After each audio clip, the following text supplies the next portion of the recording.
안녕하세요. 한류의 신과 해외 반응을 소개하는 한류클래스TV입니다.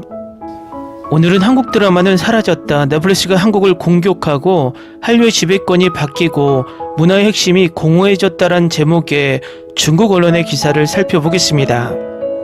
이 기사를 보면 마치 중국이 한국의 문화를 걱정해주는 듯 보이지만 그 내면에는 중국이 얼마나 한국 문화를 탐내고 있는지를 알 수 있는 기사입니다. 이 기사는 한국 기자가 한국의 컨텐츠 문화가 미국의 공룡기업 넷플릭스에 지배당할까봐 걱정하는 기사라고 믿을 정도로 중국 기자는 한국을 몹시 걱정합니다. 하지만 이 이면에는 미국이 한국의 컨텐츠를 가지고 막대한 이윤을 추구하고 있듯이 중국이 한국 컨텐츠로 그렇게 하지 못하는 것을 자책하는 듯한 속뜻이 내포되어 있습니다. 한한령 이전이나 지금도 중국은 신압으로 한국 콘텐츠 제작에 막대한 자금으로 침투하고 싶어서 안달이 났다는 것은 누구나 다 아는 사실입니다. 자신들의 투자는 선이고 미국의 투자는 악이라는 이중적 잣대로 기사를 이어가고 있습니다. 그리고 이 기사가 착각하고 있는 것이 미국이 한국 콘텐츠를 장악하고 있고 한국 콘텐츠들이 할리우드화되고 있다고 분석하고 있지만 단적인 예로 한국의 컨텐츠들은 할리우드화 되는 것이 아니라 지금까지 한국의 외부 문화를 흡수해서 발전했듯이 할리우드 문화를 흡수해서 장르를 발전, 개척하는 단계라는 것입니다.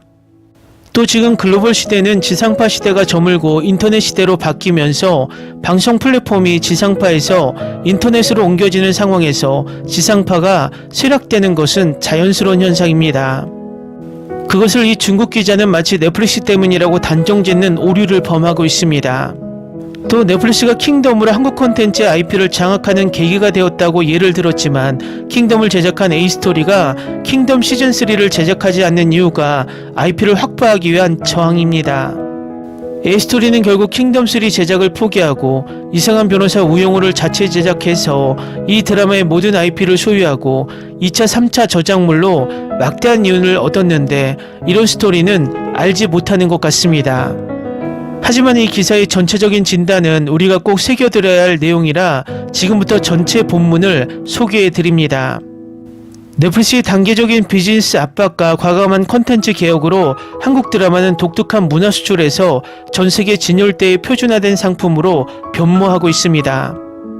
한국 현지 컨텐츠의 생존 공간은 무자비하게 압박당했고 한때 민족적 정서를 담았던 한국 드라마의 서사적 핵심은 점차 할리우드화되고 있습니다. 전 세계가 한류를 갈망할 때 우리는 이 영광이 한국의 영광인가 넷플릭스의 영광인가 그들의 문화적 유전자는 조용히 다시 쓰여지고 있는 걸까요? 최근 한국 전통 TV 방송국의 삶은 쉽지 않을 수 있습니다. 데이터를 살펴보면 2024년 전체 라디오 및 TV 광고 시장의 전체 플레이트가 갑자기 8.1% 줄어들 것이라는 것을 알 수 있습니다. 그것은 적은 금액이 아닙니다. 더 나쁜 것은 잘 알려진 KBS, MBC 등 한때 웅장했던 지상파 라디오와 텔레비전 방송국들이 역사적으로 1조 원 이하로 떨어지며 8천억이라는 금액만 남았다는 점입니다. 이것은 단순히 숫자의 감소가 아니라 한 시대의 종말에 가깝습니다. 광고주들은 예산에 더 적은 비용을 지출하고 있다고 물어볼 수 있습니다. 사실 그렇지 않습니다. 돈은 여전히 존재하지만 그것들은 물처럼 낡은 웅덩이에서 흘러나와 새로운 불황으로 쏟아지고 있습니다. 그리고 넷플릭스는 가장 눈에 띄는 금을 흡수하는 새로운 우울증입니다. 9월 초에 출시된 애드스위치 광고 시스템은 넷플릭스가 던진 바위입니다. 솔직히 말해서 많은 사람들이 넷플릭스의 광고 기술이 유튜브보다 조금 더 부드럽다고 생각하며 아직 탐색 단계에 있습니다. 그러나 중요한 것은 직접 개입하여 전통적인 TV 방송국에서 줄어드는 케이크의 큰 조각을 자르려는 전략적 의도입니다. 이러한 접근 방식은 한국 전통 TV 방송국의 비즈니스 모델에 대한 차원 축소 타격이라고 묘사되는데 이는 전혀 과장이 아닙니다.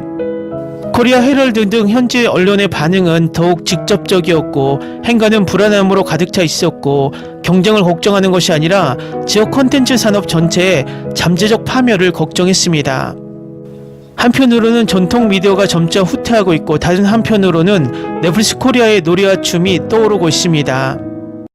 또한 2024년 넷플릭스 코리아 매출은 9% 증가한 8,996억 원을 기록했습니다. 더욱 놀라운 것은 영업이익이 44% 증가한 174억 원입니다. 이러한 수익성 격차는 거의 세대 차이 수준입니다. 아시다시피 티빙 웨이브 등 한국 현지 스트리밍 플랫폼 대부분은 지금까지 여전히 적자로 어려움을 겪고 있습니다. 넷플릭스는 왜 그렇게 잘 나갈까요? 대답은 간단합니다. 규모입니다. 한국 시장 점유율을 40% 차지하고 있으며 사용자 수는 1393만 명에 달합니다. 즉 한국인 4명 중 거의 1명이 이를 사용하고 있습니다. 이 거대한 글로벌 구독 시스템은 현지 경쟁자들이 극복하기 어려운 해자를 구축했으며 상대방의 생활 공간을 보다 침착하게 쥐어짜낼 수 있게 해주었습니다. 오늘날 한국 드라마가 어떤 모습인지 이해하려면 시계를 1998년으로 되돌려야 합니다. 그의 김대중 정부는 민족을 위한 문화라는 강렬한 슬로건을 내세웠습니다. 이는 단순한 슬로건이 아니라 문화산업을 지원하고 새로운 국가 이미지를 창출하는 것을 목적으로 하는 체계적인 국가 전략입니다. 한국 드라마는 이 거대한 프로젝트의 초기 시험장 중 하나입니다. 그 시대에는 KBS, MBC, SBS의 3대 TV 방송국이 공동으로 문화 커뮤니케이터 역할을 수행했습니다. 그들이 제작하는 드라마는 주제 선택에 있어 상대적으로 보수적이며 주로 가족, 감정, 윤리에 초점을 맞추고 널리 받아들여지는 가족 가치를 강조합니다. 이 전략의 목표는 아시아 문화권 전반에 걸쳐 문화적 유사성을 기반으로 한 정서적 공감각 메커니즘을 확립하는 것입니다. K-팝이 세계를 휩쓸기 전 한류의 첫 번째 선구자가 되어 대규모 해외 진출을 이루는 것은 바로 이 따뜻한 한국 드라마였으며 수많은 외국인들이 한국 문화를 접할 수 있는 첫 번째 창구가 되었습니다. 그러나 2019년이 되자 모든 것이 바뀌었습니다. 그의 전환점은 킹덤이라는 시리즈였습니다. 이상 궁정 싸움과 좀비 포위 공격이라는 두 가지 관련 없는 요소를 함께 꼬집는 것은 한국 전통 드라마에서는 상상할 수 없는 일입니다. 하지만 넷플릭스는 그렇게 했고 효과가 있었습니다. 킹덤의 인기는 넷플릭스의 한국 전략의 전문적인 변화를 예고하는 시발점과 같습니다. 더 이상 저작권을 사거나 공동 제작에 만족하지 않고 직접 만나 현지 오리지널 글로벌 유통 시대를 시작하기를 원했습니다. 이러한 변화는 한국 드라마의 제작자, 즉 전통적인 의미의 공공적 소송을 지닌 TV 방송국에서 순전히 글로벌 상업 플랫폼으로 변모했다는 것을 의미합니다.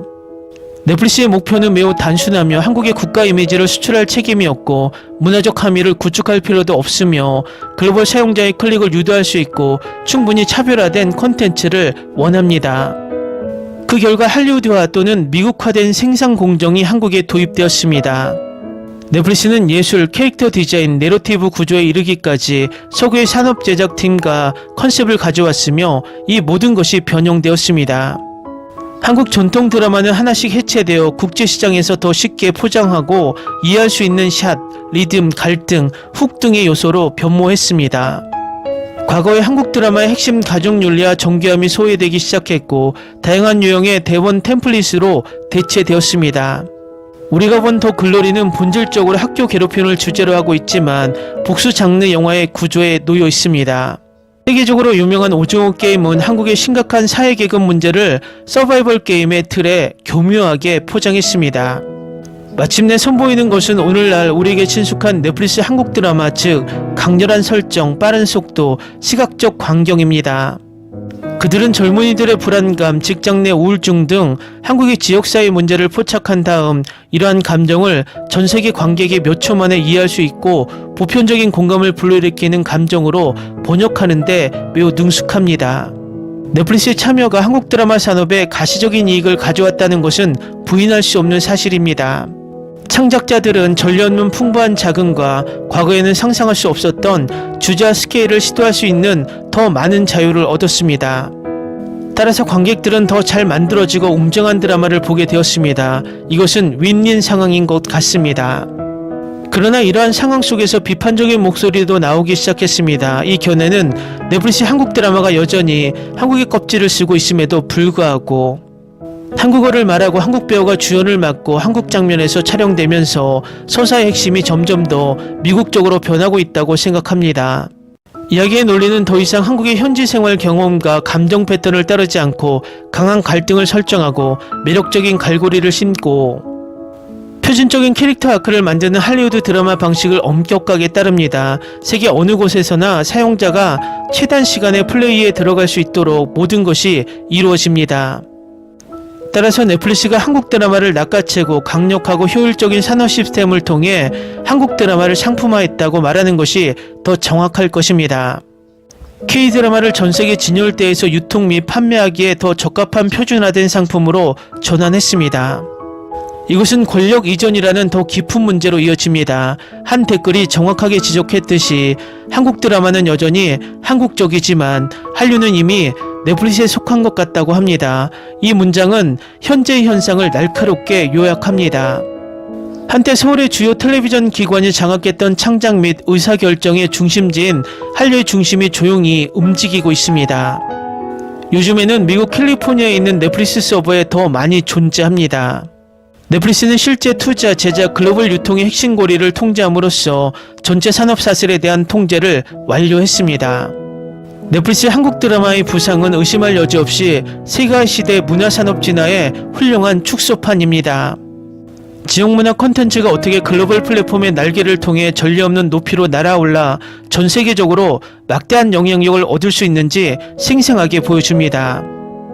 그러나 동시에 암울한 경고도 발령했습니다. 이 훌륭해 보이는 협력 모델 뒤에는 문화 균질화와 산업 지배력 상실의 엄청난 위험이 숨겨져 있을 수 있습니다.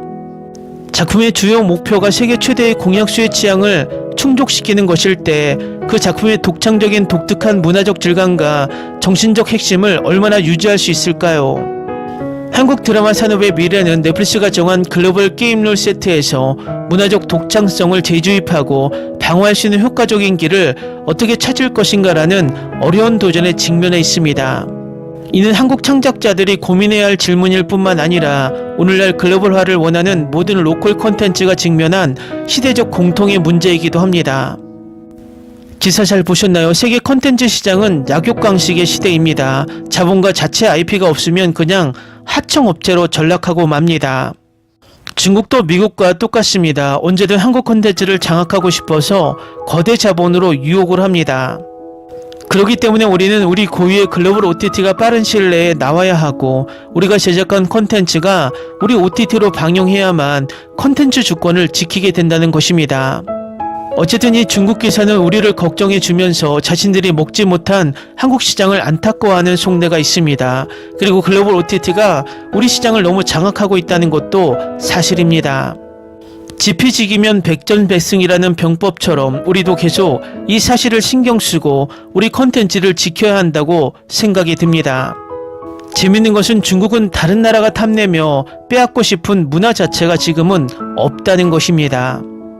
재밌게 잘 보셨나요? 여러분의 구독, 좋아요, 댓글, 알림 설정은 영상 제작에 큰 힘이 됩니다. 이 영상을 보신 모든 분들 항상 대박 나시고 행복하시길 바랍니다.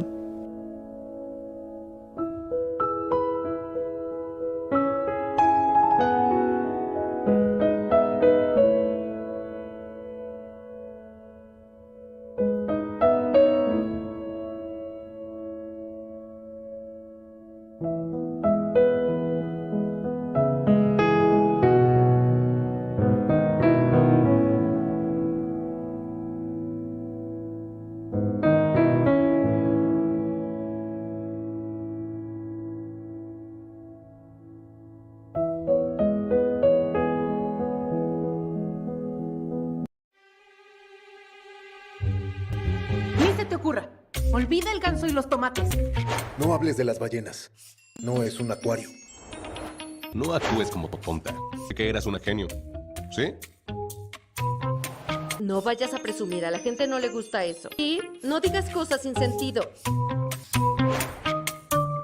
Y bueno, ¿terminamos? Hasta pronto. Abogada, tengo mucha curiosidad por conocerla.